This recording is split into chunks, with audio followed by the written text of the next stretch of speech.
বিভাগের প্রফেসর তাহমিনা ইসলাম, জনাব তাহমিনা ইসলামকে আলোচনা রাখার জন্য জানাচ্ছি।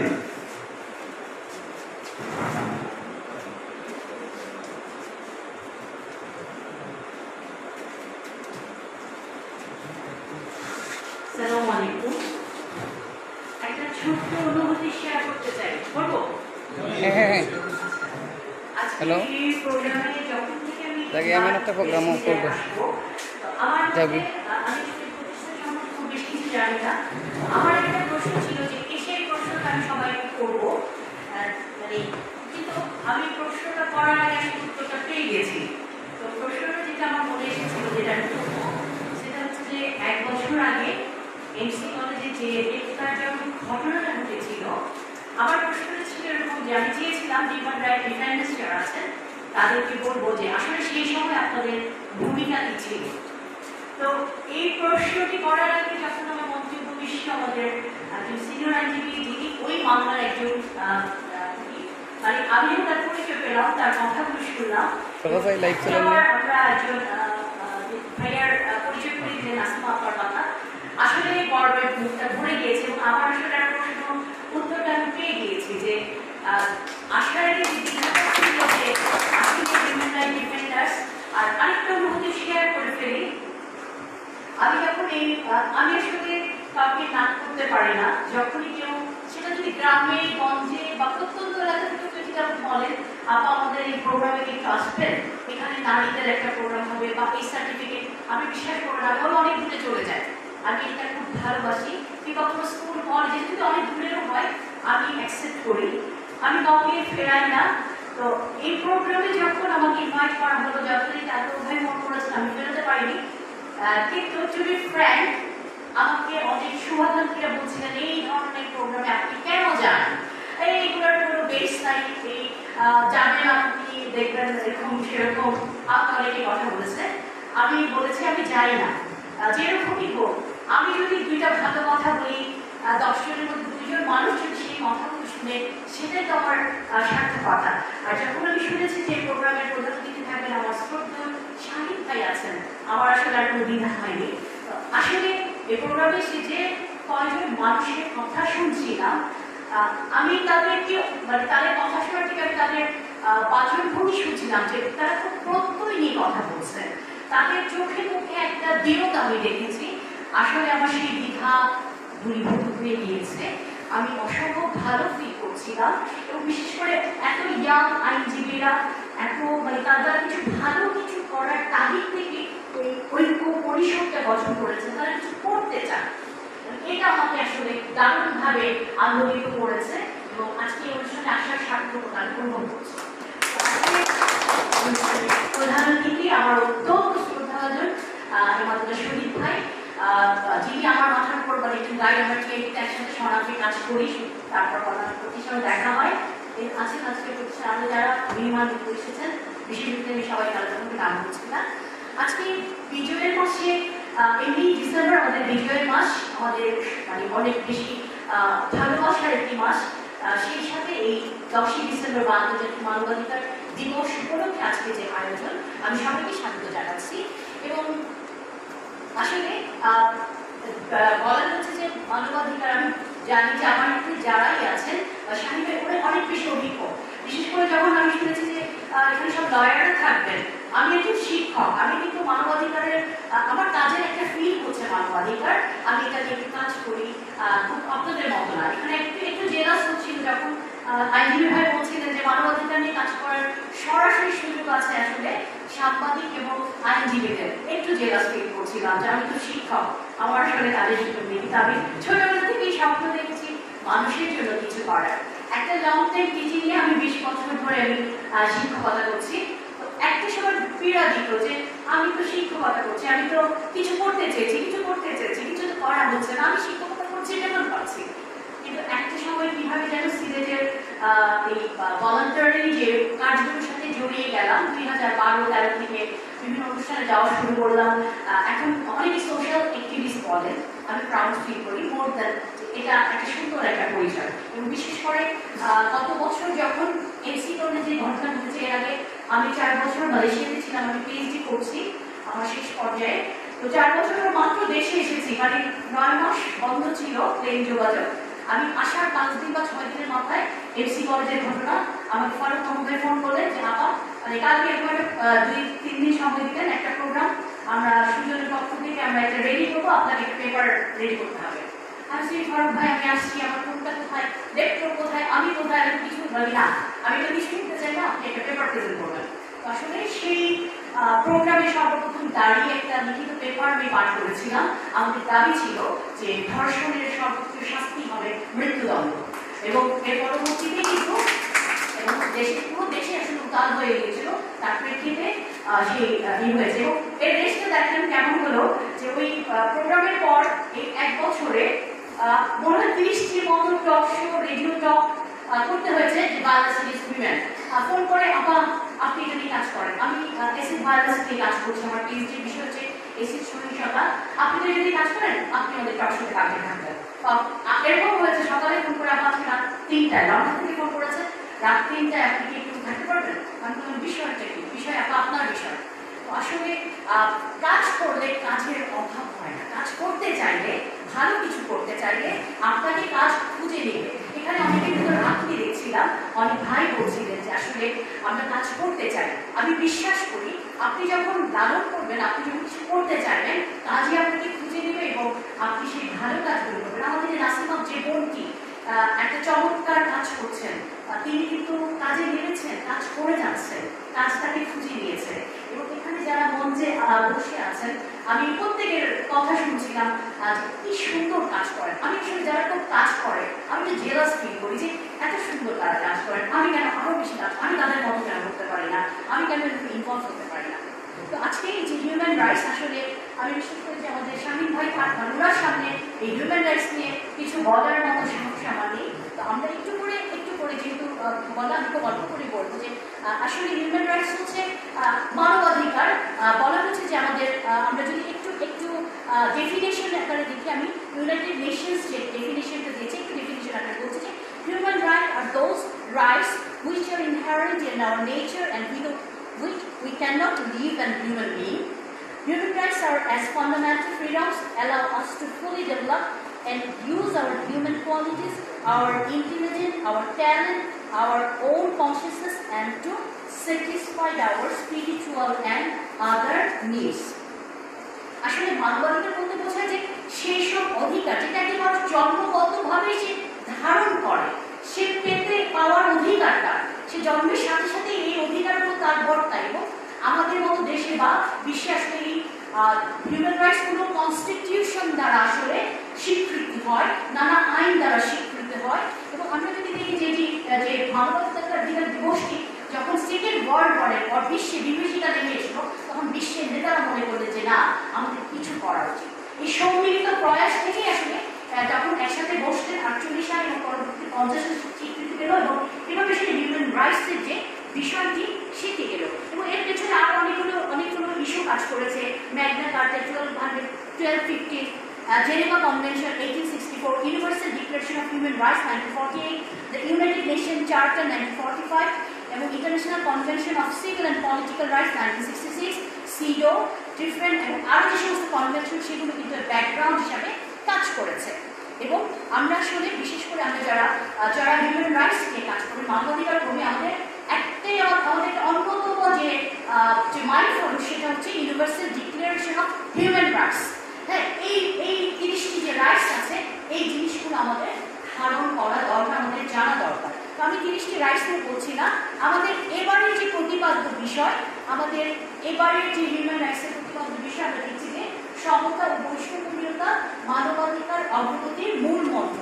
এবং মজার ব্যাপার হলো যে এবং এটাকে আবার অন্যভাবে বলা হচ্ছে যে সমতা বৈষম্যহীনতা মানবাধিকারের অগ্রগতির মূল মন্ত্র।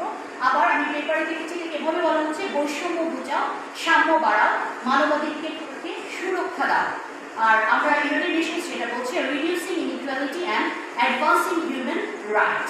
তো এবারে যে প্রতিপাদ্য বিষয় আসলে সাম্যের কথা বলা হচ্ছে, বৈষম্যহীনতার কথা বলা হচ্ছে। এবং আমাদের যে universal declaration of human rights 1 number যে ধারাটা, all humans are born free and equal in the dignity and rights. আসলে 1 নম্বর ধারাটাকেই হাইলাইট করা হয়েছে যে প্রতিটা মানুষ জন্মগতভাবে আসলে সে স্বাধীনভাবে জন্মগ্রহণ করেছে এবং সে আসলে ইকুয়াল রাইট এবং ডিগনিটি পেতে সে পাওয়ার অধিকার রাখে। তো আসলে এই আমরা আসলে চেঞ্জের কথা বলি, সোশ্যাল চেঞ্জের কথা বলি, ডেভেলপমেন্টের কথা বলি। এই সোশ্যাল চেঞ্জ বা ডেভেলপমেন্টের মূল মন্ত্রই কিন্তু আসলে ডিসক্রিমিনেশন থাকবে না, সমাজে কোনো ডিসক্রিমিনেশন থাকবে না, বৈষম্য থাকবে না। কিন্তু আমরা আসলে যতই বলি না কেন প্রতি ক্ষেত্রে আসলে এই ডিসক্রিমিনেশনগুলো থেকে যাচ্ছে। আমাদের হিউম্যান রাইটসগুলো ভায়োলেশন হচ্ছে, ডিসক্রিমিনেশনগুলো বাড়ছে। এই অসাম্য বা ইনইকুয়ালিটি সমাজে নানা ধরনের ইনইকুয়ালিটি তৈরি করছে। ইকোনমিক ইনইকুয়ালিটি, সোশ্যাল ইনইকুয়ালিটি, এইটা মেজর 2 ধরনের, সামাজিক এবং অর্থনৈতিক বড় ধরনের। এবং আমরা সব দিকে গেলাম না, আসলে অর্থনৈতিক আমাদের মধ্যম আয়ের দিকে যাচ্ছি, মধ্যম আয়ের বেশির দিকে যাচ্ছি। কাজে যত বেশি অর্থনৈতিক বৈষম্য থাকবে, অসম থাকবে, এটা কিন্তু প্রতিবন্ধকতা তৈরি করবে, আপনি আগাতে পারবেন না। যত অর্থনৈতিক ইনইকুয়ালিটি আসবে আমাদের কি হবে, পভার্টি রেট বাড়বে, আমাদের জীবনযাত্রার মান কমবে, এটা আমাদের জিডিপি জিএনপিতে এফেক্ট করবে।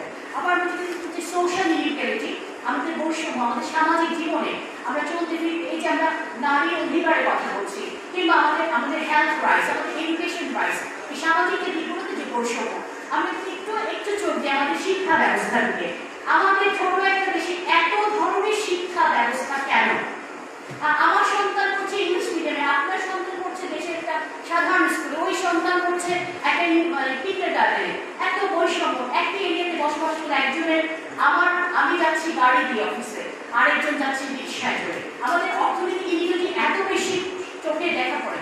আপনারা যে ইউরোপিয়ান কান্ট্রি ঘুরে এসেছেন, আপনারা দেখবেন যে সাম্যতা, তাদের একই ধরনের জীবনযাত্রা, একই ধরনের লাইফস্টাইল, এখানে ট্যাক্সেশনটা এমনভাবে করা যায় কেউ খুব বেশি শক্ত সম্পদ করতে না পারে। কিন্তু আমাদের সমাজ ব্যবস্থায় আমরা এখনো সেই ইকুয়ালিটিটা আনতে পারছি না বলে আমাদের করাপশনটা অনেক বেশি। আজকে যে ক্ষমতায় যাচ্ছে, খুব অল্প সময় সে ক্ষমতার পাহাড় গড়ে ফেলছে। তো আমরা ধরি আমাদের দৃষ্টিভঙ্গি এরকম আছে, উনি এবার এমপি হয়েছেন বা উনি এটা হয়েছেন, 5 বছরের মধ্যে তিনি বিশাল সম্পদের অধিকারী হয়ে যাচ্ছেন। এরকম প্রতি ক্ষেত্রে আমাদের অসাম্যতা রয়েছে। আমরা যদি দেখি যে আমরা নারী শিশু একটা বড় সেক্টর, আমাদের একটা বড় জায়গা, সেখানে কি হচ্ছে আমরা নারীরা নারীদের এই অসাম্যতা নারীর ক্ষেত্রে, এই বৈষম্যতা কন্যা শিশুর ক্ষেত্রে, এবং এই প্যান্ডেমিকের পরে যে ইফেক্টটা আমাদের বাংলাদেশের সোসাইটিতে যে ইফেক্টটা সবচেয়ে বেশি পড়ছে, সেটা হচ্ছে আমাদের কন্যা শিশুদের উপর। আপনারা অনেকেই দেখে থাকবেন, এখানে অনেক সাংবাদিক আছে, অনেকে আমরা পেপারে দেখেছি যে কোনো স্কুল খুলেছে, খোলার পর 8, 7, 8 কোনো মেয়ে ছাত্রী নেই, সবার বিয়ে হয়ে গিয়েছে। আমরা যেখানে বাল্য বিবাহটা বন্ধ করতে বদ্ধপরিকর, আমাদের প্যান্ডেমিক আমাদের একটা জন্ম দিয়েছে, এই নতুন সমস্যাটা অনেক বেশি বেড়ে গিয়েছে। চাইল্ড লেবার কমাতে আমরা বদ্ধপরিকর, চাইল্ড লেবার বেড়ে যাচ্ছে, ড্রপ আউটের সংখ্যা বেড়ে গিয়েছে। কাজে এই অসাম্যগুলো, ইনইকুয়ালিটিস গুলো আমাদের দারুণভাবে তৈরি হচ্ছে। তো আসলে আমরা ইনইকুয়ালিটি চাই না, আমরা মানবাধিকার নিয়ে যারা কাজ করছি, এটা আমাদের একটা বড় সেক্টর, যে কোথায় অসাম্য, কোথায় বৈষম্য, সেখানে আমরা ভয়েস রেজ করবো। আর এই ভয়েস রেজটা একটা অন্যতম জায়গা আমি মনে করি পরিবার।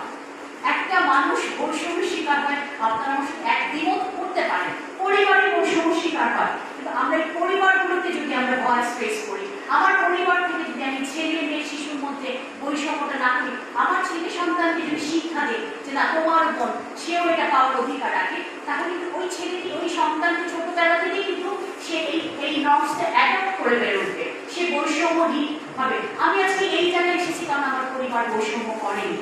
আমি সিলেটি মেয়ে, কিন্তু আমি আমার অনেককে দেখেছি, আমার অনেক আত্মীয় স্বজনকে ওই পরিমাণে পড়তে দেওয়া হয়নি। অনেক মেধাবী ছিলেন আমাদের পরিবার, কিন্তু তাকে সে পড়তে চেয়েছে না, পড়তে যাবেন। কিন্তু আমার পরিবার, আমার বাবা মা, বিশেষ করে আমার বাবা আমাকে যদি সেই সুযোগ তৈরি করে না দিতেন, আজকে যদি বৈষম্য করতেন, আমি হয়তো এই জায়গায় দাঁড়িয়ে কথা বলতাম না। কাজে আমাদের পরিবারগুলো, আমার কাছে মনে হয় যে আমরা পরিবারগুলো যদি বৈষম্যহীনতা তৈরি করতে পারি, সাম্য যদি পরিবারে আনতে পারি, এখানে তো আপনি ঘরে ঘরে কি বলে ইকুয়াল জাজমেন্টের ছেলে তৈরি করছেন, এরাই তো বড় আমাদের সমাজ গঠন করবে। সেই সেন্টিমেন্ট আমরা তাদেরকে ঢুকিয়ে দিব। তো আমি আসলে সময় খুবই, আমরা শেষ পর্যায়ে আমি একটু চমৎকার একটা ডেফিনিশন খুঁজে পেয়েছি একটা ওয়েবসাইটে। আমি সেই ডেফিনিশনটা মানবাধিকার কর্মীকে আমি সেই ডেফিনিশনটা দিতে চাই, আমার চমৎকার লেগেছে। সেখানে বলা হয়েছে যে সৎ উপার্জন করে এবং উপার্জিত অর্থের একটি অংশকে মানবতার সেবায় ব্যয় করে, নির্যাতিত ও নিপীড়িত মানুষের পাশে দাঁড়ান, আইনের প্রতি শ্রদ্ধাশীল, সকল মানুষের শান্তির পক্ষে আওয়াজ তোলেন, তিনি মানবাধিকার কর্মী। আমি এত আমার এত ভালো লেগেছে, আমার মনে হয়েছে যে তখন মনে হচ্ছে আসলে মানবাধিকার কর্মী যারা হতে চান হয়তো এই ডেফিনিশনটা জানেন না, কিন্তু আমি তাদেরকে স্যালিউট জানাচ্ছি যে আপনারা এই এই মানে ভ্যালুসগুলো ধারণ করেছেন, আপনারা মানবাধিকার কর্মী হতে এসেছেন, আপনারা মানুষের জন্য কিন্তু করতে চেয়েছেন। এই মানসিকতা এখন আসলে এই ভ্যালুসগুলো এখন ডিমিনিশিং, কমে যাচ্ছে। আমি আবারও বলছি, আজকে এই পরিষদের মাধ্যমে বা যারা ইনিশিয়েটিভ নিয়ে এই ঐক্য পরিষদটা গঠন করেছেন, অনেক সুন্দর ইচ্ছা নিয়ে, শুভ ইচ্ছা নিয়ে গড়ে তুলেছেন, প্লিজ কন্টিনিউ করে। এবং এখানে অনেক জ্ঞান উঠতেছি। আমি সবসময় তারুণ্যে বিশ্বাসী, তারুণ্যের জয়যাত্রায় আমি বিশ্বাসী। এই যে ডেফিনিশনটা সৎ উপার্জনের কথা বলছে, এই যে ডেফিনিশনে বলা হচ্ছে যে মানবতার কথা বলছে, আইনের প্রতি শ্রদ্ধাশীল থাকার কথা বলছে, এই গুণগুলোই যদি আমরা ধারণ করতে পারি, আমরা একটু সুন্দর সুমানবাধিকার কর্মী হতে পারবো। আর সেই সাথে যেখানে অন্যায়, আমি সেখানে আওয়াজ করবো আমার জায়গা থেকে। এবং যখন আমরা সংগঠিত একটা এরকম একটা ঐক্য পরিষদ বা একটা ছাতার মধ্যে যখন আমরা সংগঠিত হতে পারি, একটা সংগঠিত শক্তি কিন্তু অনেক বড় শক্তি। যত মানে বিচ্ছিন্ন অনেক মানুষ কিন্তু অনেক ভালো কিছু করতে পারে না। আপনারা আমাদের ৭১ সালের মুক্তিযুদ্ধ দেখেন, আমরা কিন্তু সংগঠিত ছিলাম, আমাদের কতগুলো মানে সাজানো গোছানো আমাদের পাকিস্তান আর্মির সাথে যুদ্ধ করে আমরা জিতেছি, বিকজ আমরা সংগঠিত ছিল, আমাদের দেশপ্রেম ছিল, আমাদের মধ্যে সুলক্ষ্য ছিল। কাজে আমাদের আবার সময় এসেছে আমাদের দেশের যত অনাচারকে দূর করার জন্য আমাদের সেই মুক্তি বাহিনীর মতো ঐক্যবদ্ধ কিছু কর্মী দরকার। এবং আজকে যে ঐক্য পরিষদ, এই ডাকে আপনারা যারা এক হয়েছেন, আমি আজকে যে প্রোগ্রাম হয়তো ২ মাস আগে তৈরি হয়েছে, আজকে এবারে সূচনা লগ্নে এসেছি, আজকে হয়তো ৪ বছর ৫ বছর যদি বেঁচে থাকি হয়তো আপনাদের কোনো প্রোগ্রামে আসবো, আমি তখন দেখবো যে আপনাদের কর্মে কর্মে সুশোভিত। এবং আসলে সেটি সিলেটের মানুষের মানবাধিকার রক্ষায়, নারীর স্বার্থ রক্ষায়, অবহেলিত মানে নিপীড়িত মানুষের রক্ষায় আসলে আপনারা একটি নাম ফলক হতে পেরেছেন। তো এতক্ষণ ধৈর্য ধরে আমার আলোচনা শুনেছেন এবং যারা আমাকে আজকে এখানে ডেকে নিয়ে এসেছেন, আপনাদের মতো সুবিধাদের সাথে পরিচয় সুযোগ তৈরি হয়েছে, আপনাদের জন্য শুভ কামনা থাকলো। সব শুভ কামনা, যে কোনো ভালো কাজ থেমে থাকে না, আপনাদের ভালো কাজ অব্যাহত থাকবে। ধন্যবাদ সবাইকে।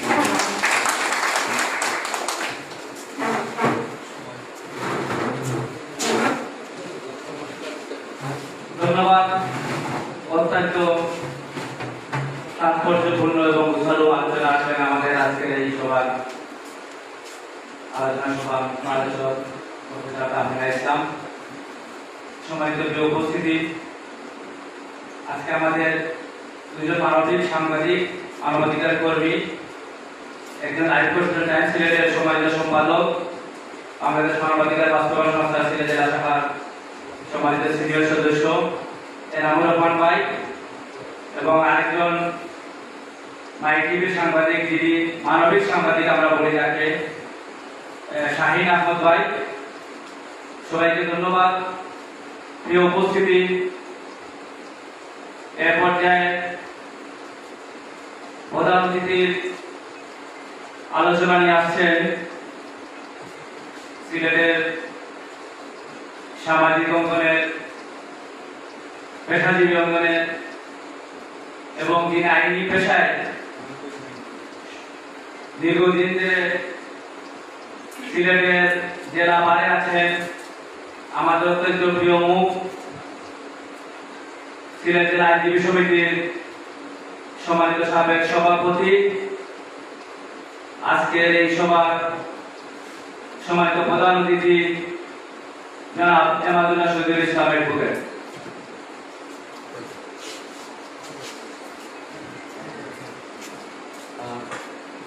আজকের সবার মাননীয় সভাপতি, আমি সম্বোধনের আগেই বলছি যে 5:30 হয়ে গিয়েছে, যেহেতু মাগরিবের নামাজ অনেকে পড়েন নাই, আমরা পড়ব। আমি সংক্ষেপে কিছু কথা বলে শেষ করে দিব। 7 থেকে 10 মিনিট, ঠিক আছে?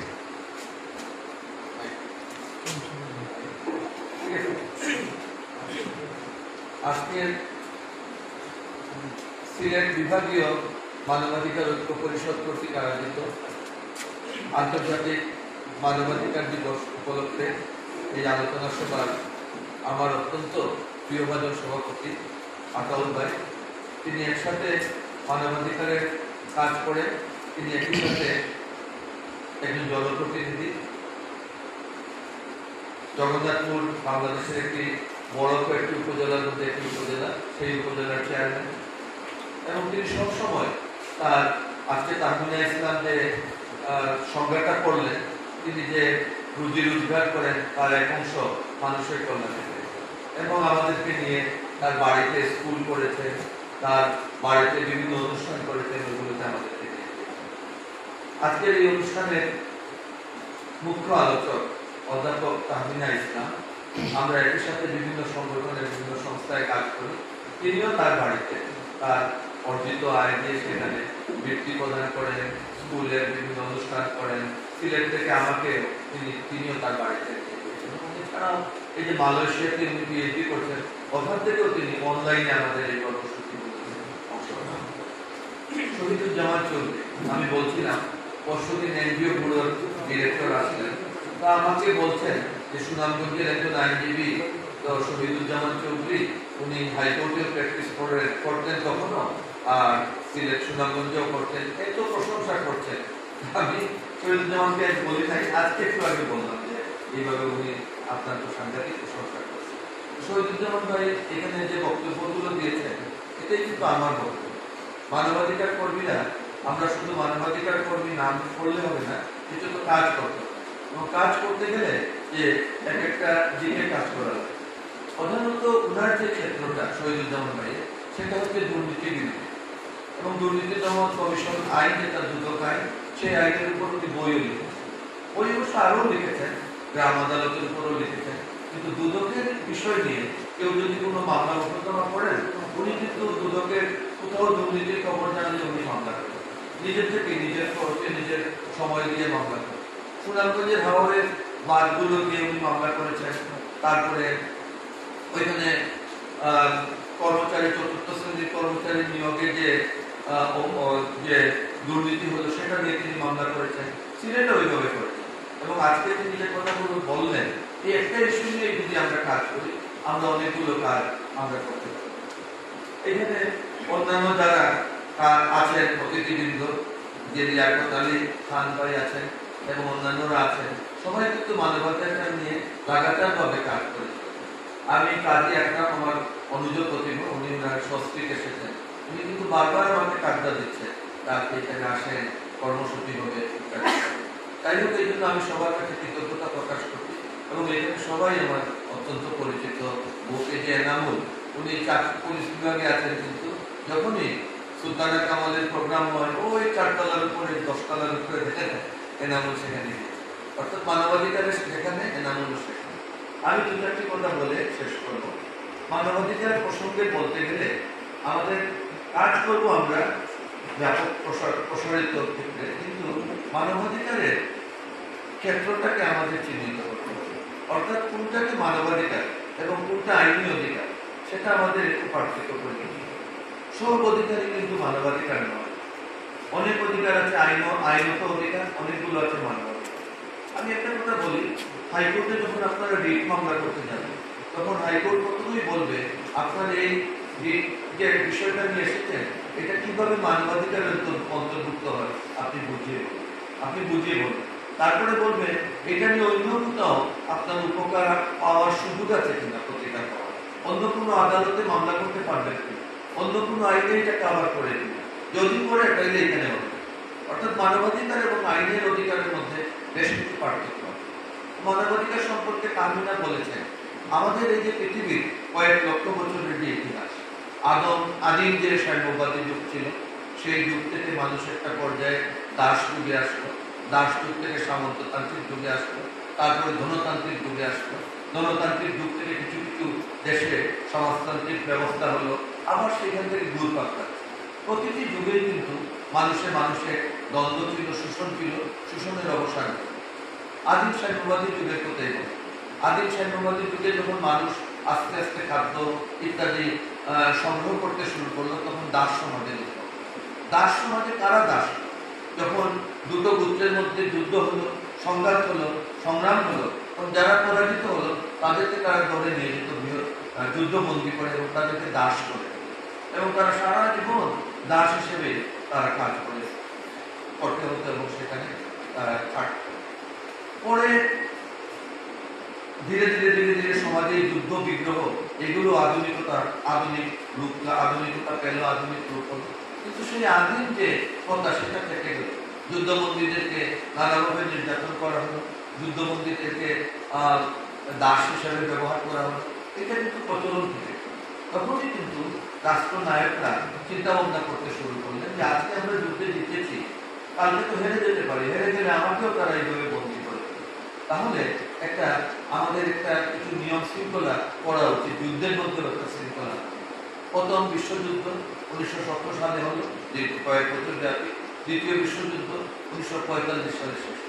এই দুটো বিশ্বযুদ্ধের ভয়াবহতা এই রাষ্ট্রনায়কদেরকে আরো বেশি চিন্তিত করেছে, যার কারণে দ্বিতীয় বিশ্বযুদ্ধ উত্তর, যেটা তাহমিনা বললেন যে সব জাতিগুলো একটা জাতিপুঞ্জ, জাতিসংঘ, একটা জাতীয় ঐক্য, একটা পৃথিবীর মানুষ হিসাবে সবাই একটা ঐক্যবদ্ধ হওয়ার চিন্তা ভাবনা, এবং এই চিন্তা ভাবনা থেকেই কিন্তু 45 সালে যুদ্ধ শেষ হল, 46, 47, 48 এই 3 বছরের মাথায় 1948 সালে জাতিসংঘের সাধারণ পরিষদে একটা তারা দলিল গ্রহণ করলো সর্বজনীনভাবে, সর্বসম্মত। এই দলিলটাকে বলা হচ্ছে সর্বজনীন মানবাধিকার সনদ, বা ইংরেজিতে বলা হচ্ছে universal declaration of human rights. এখানে যে 30টা ধারা বা অনুচ্ছেদ আছে, এই 30টা ধারার মধ্যে অধিকারগুলো দেওয়া এবং এইগুলোকে মানবাধিকার হিসাবে স্বীকৃতি দেওয়া। মানবাধিকার বলা হচ্ছে সহজাত, ইনহেরেন্ট, অর্থাৎ জন্মগত অধিকার। এই মানব উনি চুর, ডাকাত, না পীর, না ইমাম সাহেব, এটা দেখার প্রয়োজন, ওনাকে এই অধিকার দিতেই হবে। একটি বাড়িতে ভোরবেলা একটা মহল্লায় হই হই শুরু হয়েছে যে ওই বাড়িতে চোর ধরা, তো পাশের বাড়ির বাচ্চাটা খুবই উৎসুক যে চোর দেখতে যাবে, তো সে গিয়েছে, গিয়ে দেখে এসে বাড়িতে বলছে যে বাবা চোর দেখতে গেলাম, কিন্তু গিয়ে দেখি ওটা একটা মানুষ। সে ভেবেছিল চোর মনে অন্য কিছু, মানবাধিকারের দৃষ্টিভঙ্গি হলো এটা, চোর ডাকাত যাই হোক তার কিছু অধিকার আপনি দিতে হবে, তাকে নিষ্ঠুরভাবে নির্যাতন করতে পারবেন না, তাকে নির্মমভাবে কোনো কারাদণ্ড শস্ত্র নিয়ে দিতে পারবেন না, তার উপর এমন কিছু আচরণ করতে পারবেন না যেটা অবমাননা করে। এই অধিকারগুলো মানবের অধিকার, এই অধিকারগুলোকে ডিফাইন করেছে, এই অধিকারগুলোকে কম্পাইল করেছে একত্রিত করে 1948 সালে যে সনদটা দিয়েছে 10ই ডিসেম্বর, এটি হচ্ছে মানবাধিকার। এই মানবাধিকার সনদকে কেন্দ্র করে এখন পর্যন্ত, আজকে পর্যন্ত বোধহয় 72 বা 73 বছর অতিক্রান্ত হলো। যত দলিল হয়েছে, যত কনভেনশন হয়েছে, এগুলো উল্লেখ করেছেন Tahmina. Universal declaration of human rights এর যে বক্তব্য, এটাকে অতিক্রম করতে পারে। এই যে ICCR, ICESCR, অর্থাৎ international covenant on civil and political rights, international covenant on civil, political, economic rights, এবং চাইল্ড রাইটস কনভেনশন, CRC, এইগুলো অনেকগুলো দলিল হয়। এই দলিলগুলোর উপর ভিত্তি করে কিন্তু বর্তমান সভ্যতা চলছে, এবং এই দলিলগুলো কখনো এখন পর্যন্ত 48 সালে সর্বজনীন মানবাধিকার সনদকে অতিক্রম করতে পারে। এই কারণে 10ই ডিসেম্বর গতকাল গেল অত্যন্ত তাৎপর্য। আজকে এই 48 সালের পর, আমি শেষ করবো, গড়ের দিকে তাকাচ্ছি। 48 সালের পর পৃথিবীর যে ঔপনিবেশিক দেশগুলো ছিল, তার অধীনস্থ উপনিবেশগুলোর মধ্যে স্বাধীনতার একটা আকাঙ্ক্ষা চলে আসে, এবং ধীরে ধীরে প্রত্যেকটা দেশই স্বাধীনতা পেতে শুরু করে। 47 সালে ভারত, 47 সালে পাকিস্তান, বার্মা, এই দেশগুলো কিন্তু এই 47-এর পরপরই চীন 1949 সালে আস্তে আস্তে আস্তে আস্তে বিপ্লব ইত্যাদির মাধ্যমে স্বাধীনতা লাভ। এবং এই যে দেশগুলো স্বাধীন হলো, তখন তাদের প্রত্যেকের প্রয়োজন হলো এক একটা সংবিধান, এবং এই সংবিধানে এই মানবাধিকারগুলোকে তারা স্থান দিতে তখন কিছুটা বাধ্য ছিল, বা এখনো বাধ্য, কারণ তারা সবাই জাতিসংঘের সেই ইউনিভার্সাল ডিক্লারেশন অফ হিউম্যান রাইটসে স্বাক্ষর প্রদান করেছে। আমি বাংলাদেশ হিসাবে যখন অনুস্বাক্ষর প্রদান করব, জাতিসংঘের সদস্যপদ গ্রহণ করব, তখনই আমার উপর দায়িত্ব অর্পিত হবে যে সর্বজনীন মানবাধিকার সনদের সেই অধিকারগুলো আমার সংবিধানে স্থান করে। এবং তখন থেকেই কিন্তু 1956 সালে পাকিস্তানের সংবিধান হলো, 1948-49 সালে ভারতের হলো এবং 1972 সালে বাংলাদেশের হলো। এই সংবিধানগুলোতে কিন্তু তারা সর্বজনীন মানবাধিকার সনদের সবগুলোকে, যে 30টা অধিকার আছে সবগুলোকে দেয় না, কিছু কিছুকে আমাদের সংবিধানগুলোকে স্থান করে দেয়। যেগুলোকে সংবিধানে অন্তর্ভুক্ত করা হলো এগুলোকে বলা হলো মৌলিক অধিকার। এখানে হচ্ছে মানবাধিকার এবং মৌলিক অধিকারের কথা। সকল মৌলিক অধিকার মানবাধিকারের অন্তর্ভুক্ত, কিন্তু সকল মানবাধিকার মৌলিক অধিকারের অন্তর্ভুক্ত নয়। বাংলাদেশের সংবিধানে দুটো পার্ট আছে, পার্ট 2 এন্ড পার্ট 3। পার্ট 2 তে বলা হয়েছে রাষ্ট্র পরিচালনার মৌলিক নীতিমালা, আর পার্ট 3 তে বলা হয়েছে মৌলিক অধিকার। এই মৌলিক অধিকারের মধ্যে যেগুলো দেওয়া হয়েছে এবং সর্বজনীন মানবাধিকার সনদে যেগুলো দেওয়া আছে সেই অধিকারগুলোকে আবার দুভাগে ভাগ করা হয়। কয়েকগুলো হচ্ছে মৌলিক অধিকার এবং কয়েকগুলো হচ্ছে পদ্ধতিগত অধিকার। পদ্ধতিগত অধিকার কি? আমরা মানবাধিকার কর্মী হিসাবে, হিউম্যান রাইটস ডিফেন্ডার্স হিসাবে আমাদের জানতে হবে মৌলিক অধিকার কোনগুলো, কিন্তু শুধু এখানেই বসে থাকলে হবে না, এগুলো বাস্তবায়ন কিভাবে করতে হবে সেটা জানতে হবে, এবং সেটাই হচ্ছে এই পদ্ধতিগত অধিকারের কথা। বাংলাদেশের সংবিধানে দুটো জায়গায় পদ্ধতিগত অধিকার বলা হয়।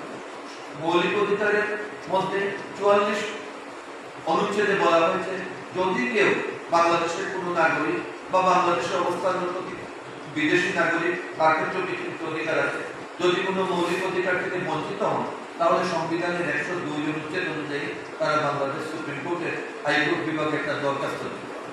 এই দরখাস্তকে বলা হচ্ছে রিট, WRIT।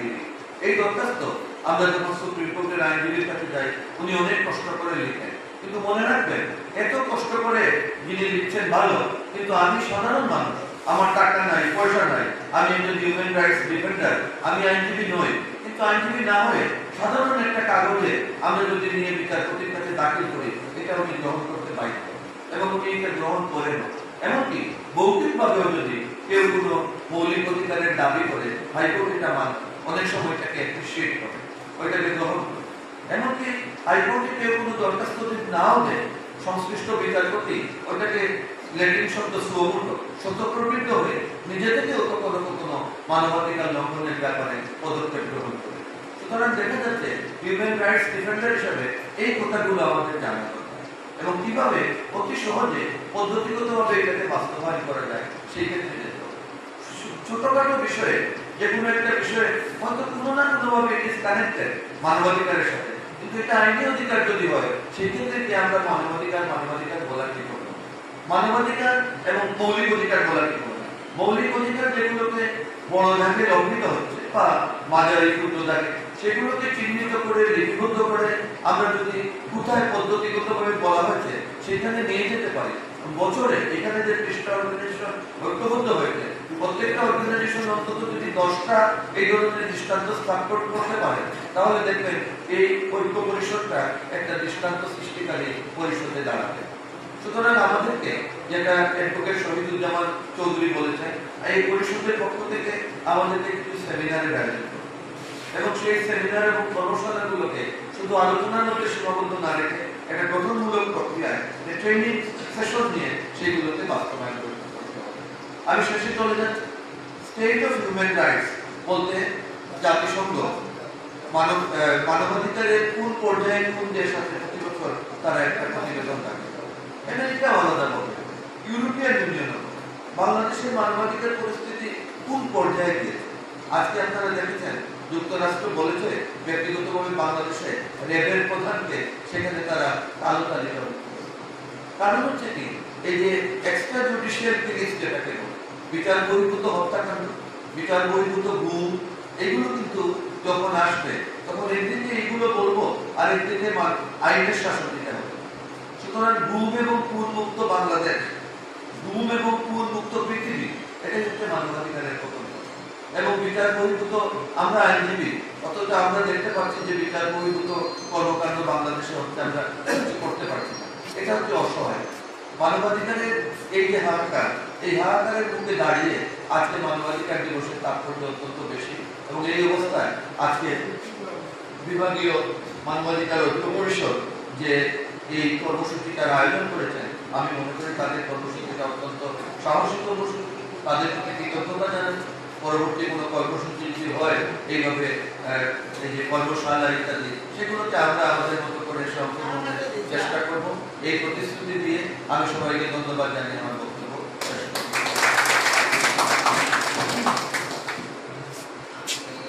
ধন্যবাদ। আজকের আলোচনা সভার সম্মানিত প্রধান অতিথি অত্যন্ত সুন্দর